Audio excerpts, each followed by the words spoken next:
नमस्कार दोस्तों, आप सभी को क्रोसेंट एस्ट्रो चैनल की तरफ से दीपावली की हार्दिक शुभकामनाएं। जैसे कि आप सब जानते हैं कि कल दीपावली पर्व है, कल दीपावली का त्योहार है।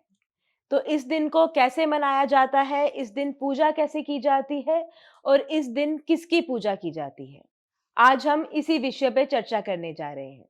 और इस विषय पे चर्चा करने के लिए हमारे साथ मौजूद हैं डॉक्टर राजबीर शास्त्री जी। स्वागत है शास्त्री जी आपका। धन्यवाद। शास्त्री जी, जैसे कि हम दीपावली के बारे में आज चर्चा करने जा रहे हैं, तो दीपावली त्योहार का क्या महत्व है और इसे किस प्रकार से मनाया जाता है? दीपावली भारतवर्ष में ही नहीं, संपूर्ण विश्व में बड़ी धूमधाम से इस त्योहार का आयोजन किया जाता है।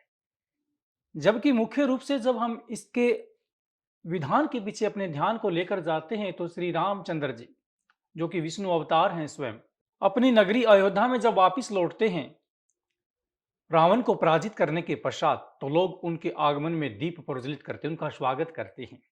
और सायंकाल के समय में हम गणपति भगवान व माता लक्ष्मी का पूजन करते हैं, जिससे भगवान श्री राम का भी आशीर्वाद प्राप्त होता है और हमारे घरों में, हमारे बिजनेस में, हमारे द्वारा किए गए कार्यों में हमें लक्ष्मी की प्राप्ति होती, लक्ष्मी की वृद्धि होती है।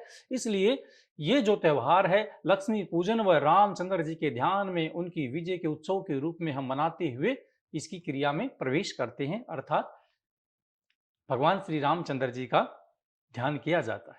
शास्त्री जी, दीपावली त्योहार से हमें क्या शिक्षा मिलती है?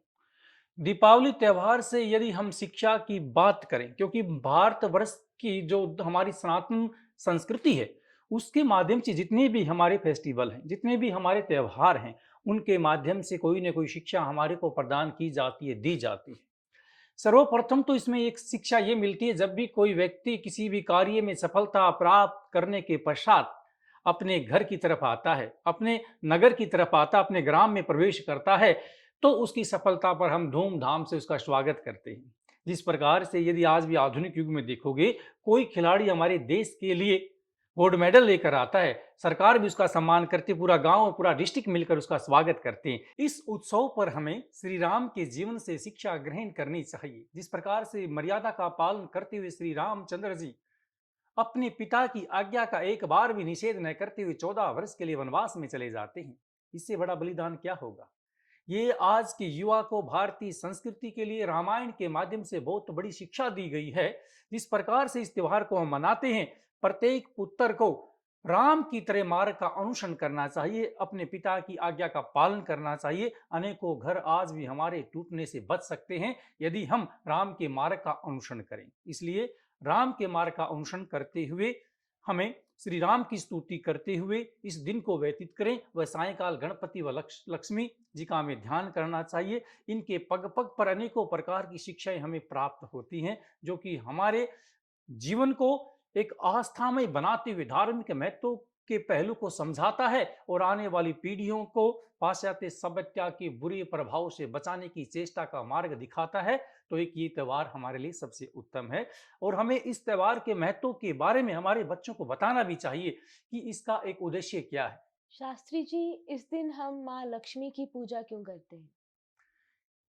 क्योंकि माँ लक्ष्मी की स्तुति का जहाँ तक हम विचार उपस्थित करते हैं, जिसका आविष्कार, जिसकी उत्पत्ति, जिसकी प्राप्ति ही भगवान विष्णु को समुद्र मंथन के माध्यम से उनकी प्राप्ति होती है। और लक्ष्मी पूजन सबसे बड़ा उत्तम इसलिए बताया जाता है कि सायंकाल के समय में जब दीप जलाकर राम के मार्ग का अन्वेषण करते हैं, अर्थात ये बताया जाता है जब राम अपने घर लौटे तो लक्ष्मी भी अति प्रसन्नचित होती हैं। उस दिन जो लक्ष्मी की पूजन करता है, इनका ध्यान करता है, तो उस घर में धन, समृद्धि, अर्थ की कभी भी हानि या कमी नहीं पड़ती है। उन व्यक्तियों के कभी भी कार्य बाधित नहीं होते हैं।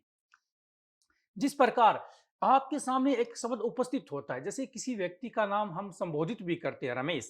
मूल रूप से रमेश शब्द का अर्थ भगवान विष्णु से संबंधित है, जो कि राम भी उन्हीं के अवतार हैं, उन्हीं के अंश हैं। अर्थात नारायण के माध्यम से इस रमेश शब्द के माध्यम का यदि हम संधि विच्छेद करते हैं, तो रमा प्लस इश, रमा नाम लक्ष्मी का है, तो इसका अभिप्राय स्वामी, पति, जो लक्ष्मी का स्वामी है, जो लक्ष्मी का परमेश्वर है, वो उनके समक्ष है, वो भगवान साक्षात विष्णु हैं और विष्णु अवतार ही श्री रामचंद्र जी हैं। इसलिए लक्ष्मी का पूजन करना अति उत्तम है। जो भी हम व्यापार करते हैं, किसी भी प्रकार का, आपकी दुकान में छोटा सा गल्ला होता है, घरों में बड़े बड़े व्यापार करने वाले, हीरे का बिजनेस करने वाले लोगों के पास अपनी तैजूरियां होती हैं। तजूरी के मध्यम भी पुष्प रखकर लक्ष्मी की मूर्ति और सतिया का स्थापित करते हैं। इस प्रकार उनका पूजन करते हुए लक्ष्मी को मनाते हैं, ताकि हमारे व्यापार में, हमारे बिजनेस में, हमारे कार्य में किसी प्रकार की हानि ना हो और हमारे घर में छोटे बच्चे बीमार ना हो और वृद्ध व्यक्ति को किसी प्रकार की पीड़ा न हो। ऐसी कामना करते हुए अर्थ प्राप्ति के लिए, धन की वर्षा के लिए और उस वैभव को प्राप्त करने के लिए, जो कि माता लक्ष्मी का आशीर्वाद आत्मक एक वैभव है, उसकी प्राप्ति हमें तभी प्राप्त होती है जब हम माँ लक्ष्मी का पूजन करते हैं। शास्त्री जी, इस दिन पूजा करने की विधि क्या है? इस दिन पूजन करने के लिए हमें विशेषकर माता के लिए कलश की स्थापना करनी चाहिए। वहां पर चौकी भी आपको स्थापित करनी पड़ेगी। सबसे पहले तो पूजन के लिए सामग्री एकत्रित करनी चाहिए। जिस प्रकार से चौकी की स्थापना करें, लाल वस्त्र लेकर आएं, जो कि आपको चौकी के ऊपर ही बिछाना है। चंदन, सुपारी, जल का लोटा जो कि गंगा जल मिश्रित हो, अति उत्तम रहेगा। सिक्के, अक्षत व पुष्प आपको वहां पर स्थापित करने हैं, जिससे आप माता की आहुति करेंगे। घर में चांदी सोने की कोई वस्तु हो, वो भी आपने अपनी थाली में या परात के अंदर स्थापित करें। जहां बड़ी परात में आप गणपति भगवान व माता लक्ष्मी की प्रतिमा स्थापित करते हैं, चांदी से निर्मित धातु से हो, अति उत्तम रहती हैं। उन्हें स्थापित कर कर आप इस पूजन को प्रारंभ करें। कल पहले आपने कलश की स्थापना वहां पर करनी है। कलश की स्थापना करते हुए उसके मध्य में आपने पहले गणेश जी को प्रणाम करें, फिर उस भूमि को जल का छींटा देते हुए भूमि को प्रणाम कर कर उस धरती माता के ऊपर हमें कलश स्थापित कर देना चाहिए। धान धान्य स्थापित करते हुए चौकी के ऊपर लाल वस्त्र लगाकर हमें माता की प्रतिमा वहां स्थापित करना चाहिए। एक बात का आप विशेष ध्यान रखें, जब भी बाजार से आप उस दिन पूजन के लिए गणेश जी व माता लक्ष्मी की मूर्तियां खरीद कर भी लेकर आते हैं। बहुत सारे लोग तो ऐसे हैं जो सोना चांदी की धातुओं की निर्मित मूर्तियां अपने घर में स्थापित नहीं कर सकते, तो वो अपने घर में कैलेंडर लेकर आते हैं। उन व्यक्तियों को विशेषकर ये ध्यान रखना चाहिए, उसमें माता लक्ष्मी व गणपति जी विराजित हों। इस प्रकार की मूर्ति आप न खरीदें जिसमें माता खड़ी हों। जिसमें माता बैठी हुई दिखाई पड़ रही हैं, उसी मूर्ति को स्थापित कर कर हमें पूजन करना चाहिए। कलश के अंदर आपने शुद्ध पानी भरें, गंगा जल डालें, हल्दी की गांठ डालें, चंदन रोली डालें और मौली उसके मुख बंधन पर रखें। एक सिक्का डालें, कुछ अक्षत उसके अंदर समर्पित करें, फूल उसके अंदर समर्पित करें व 5 प्रकार के पत्ते कलश के ऊपर स्थापित करते हुए उसके ऊपर श्रीफल, जिसे आप नारियल भी कहते हैं, मौली बांधकर हमें रखना चाहिए। इस प्रकार पूजन का विधान हमें शुरू करना चाहिए। सर्वप्रथम गणपति भगवान का ध्यान करें, गणपति जी की स्तुति करें, तत्पश्चात माता लक्ष्मी का पूजन करें पूरी विधि विधान से। यदि आप संस्कृत भाषा के जानकार हैं, स्वयं भी आप नित्य कर्म आदि का प्रयोग कर कर माता का पूजन अपने घर में कर सकते हैं। यद्यपि आप संस्कृत भाषा के उच्चारण करने में स्वयं को असमर्थ मानते हैं, तो किसी विद्वान ब्राह्मण को अपने घर पर आमंत्रित कर कर आपने माँ लक्ष्मी का पूजन करवाना चाहिए। इससे इससे संपूर्ण वर्ष तक हमारे घर में धन की वर्षा होती रहती है। हमारे विभिन्न प्रकार के रुके हुए विलंबित कार्य भी पूर्ण हो जाते हैं। कई बार हमारा पैसे की हानि होने से कोई कोई न काम रुक जाता है, परंतु जब हम लक्ष्मी माता का ध्यान करते हैं, पूजन करते हैं, वो आशीर्वाद हमें लक्ष्मी के घर से ही प्राप्त होता है, जो कुबेर की भांति हमारे पास धन के भंडारों की वर्षा कर देती है। इस विधि से हमें माता का पूजन करना चाहिए। और इस जिस दिन हम जब पूजन करते हैं, एक मूल रूप से हमें एक बड़ा दीपक लगाना चाहिए। इस दीपक को पूर्ण रात तक, जिसे हम अखंड ज्योत कहते हैं, इस प्रकार से हमें अपने घर में प्रज्वलित रखना है, जो आप लक्ष्मी माता की मूर्ति के सामने स्थापित करें। घर का एक बड़ा व्यक्ति उसी कक्ष में शयन करे। जब भी रात्रि काल में कुछ समय के पश्चात उसे उस दीपक को त्याग करना चाहिए। कुछ समय के बाद उस कक्ष में शयन करने वाले व्यक्ति को उठकर उस दीपक का ध्यान करना चाहिए। यदि उसमें घृत का अभाव होता है तो घी आदि डालना चाहिए। प्रातःकाल 5 बजे तक वो ज्योत बुझनी नहीं चाहिए, अर्थात प्रज्वलित रहनी चाहिए। प्रातः 4 बजने के पश्चात उस दीपक को उठाकर आप अपने घर की मोरी, जिससे हमारे घर का पानी बाहर निकलता है, उस मोरी के समक्ष स्थापित कर देना चाहिए और इस प्रकार का मन में संकल्प करना चाहिए, दिवाला घर से निकले और दिवाली आए। दिवाला घर से निकले, दिवाला अभिप्राय होता टोटा, हानि, धन का अधिक खर्च होना, धन की बरकत न होना, उसे हम दिवाला कहकर संबोधित करते हैं। अर्थात किसी प्रकार की जो हानि है, जो कमी है, जो टोटा है हमारा, वो घर से निकल आए, बाहर निकल जाए, वह लक्ष्मी का हमारे घर में प्रवेश हो। इस प्रकार के विधान से हमें पूजा करनी चाहिए।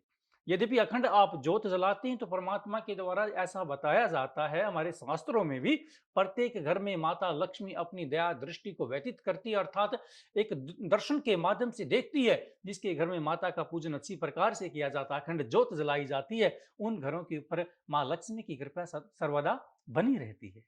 शास्त्री जी, दीपावली के दिन हम सब लोग अपने घर में दिए जलाते हैं। तो इस दिन हमें अपने घर में कितने दिए जलाने चाहिए? जी, देखिए, दीपावली के दिन जब हम दीपक जलाते हैं, दीप प्रज्वलित दीपमाला का ये त्योहार तो मान्य है, अर्थात प्रसिद्ध है।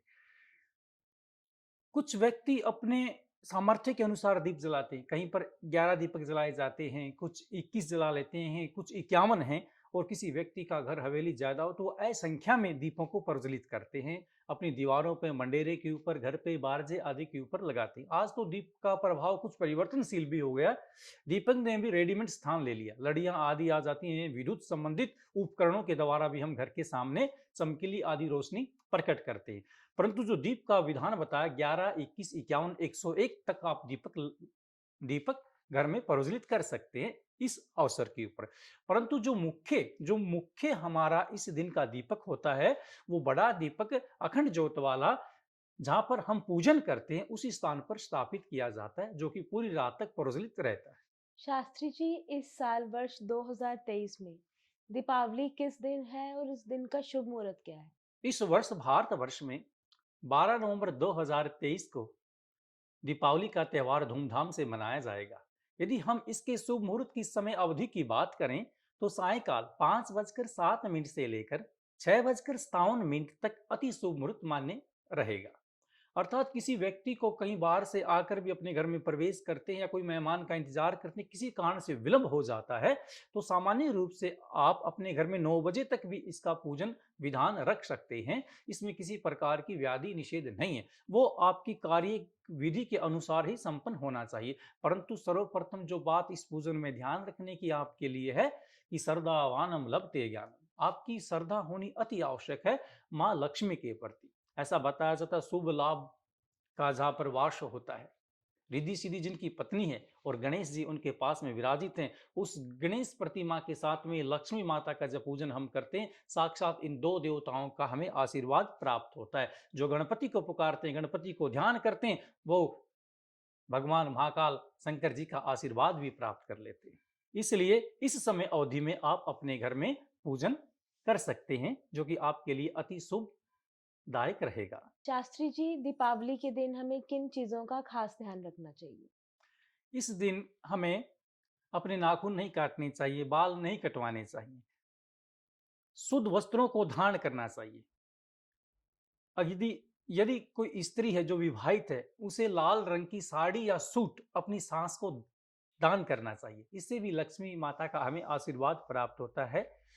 वह विशेषकर इस दिन हमें किसी प्रकार का नॉनवेज ग्रहण नहीं करना चाहिए, मदिरा आदि का सेवन नहीं करना चाहिए, किसी का प्रति मिथ्या भाषण नहीं करना चाहिए, और किसी के ऊपर टिप्पणी नहीं करनी चाहिए, जिसे आप हम कमेंट आदि बोल देते हैं, किसी के कटु भाव में। ऐसा भाव हमारा न हो कि हमारे द्वारा किए गए कृत्य से किसी पास वाले व्यक्ति को बुरा लगे, किसी की आत्मा दुखे। आत्मा सो परमात्मा। यदि हम किसी त्योहार को मनाते हैं, ईश्वर की स्तुति करते हैं, उपवास रखते हैं, और उसके दौरान भी हम कोई बुरा कृत्य करते हैं, वो महापाप माना जाता है। जिस दिन को हम परमात्मा को समर्पित कर देते हैं, ये दिन भगवान रामचंद्र व माँ लक्ष्मी को हमें समर्पित कर दिया है, और इसके बाद भी हमारे मन के भाव, हमारे इमोशन किसी न किसी प्रकार की दुविधा में फंसे हुए, किसी अन्य बात का चिंतन कर कर कोई बुराई करते हैं या किसी के ऊपर अनावश्यक क्रोध व्यक्त करते हैं, तो मनुष्य अपने इमोशन के, अपने मन के, अपनी बुद्धि के अनुसार ही पाप का भागी बन जाता है। सर्वप्रथम हमें अपने मन को शुद्ध रखना चाहिए इस दिन, क्योंकि जिसका मन स्वस्थ है उसकी प्रत्येक वस्तु ठीक है। यदि मन खराब है तो आपका कार्य भी खराब हो जाएगा।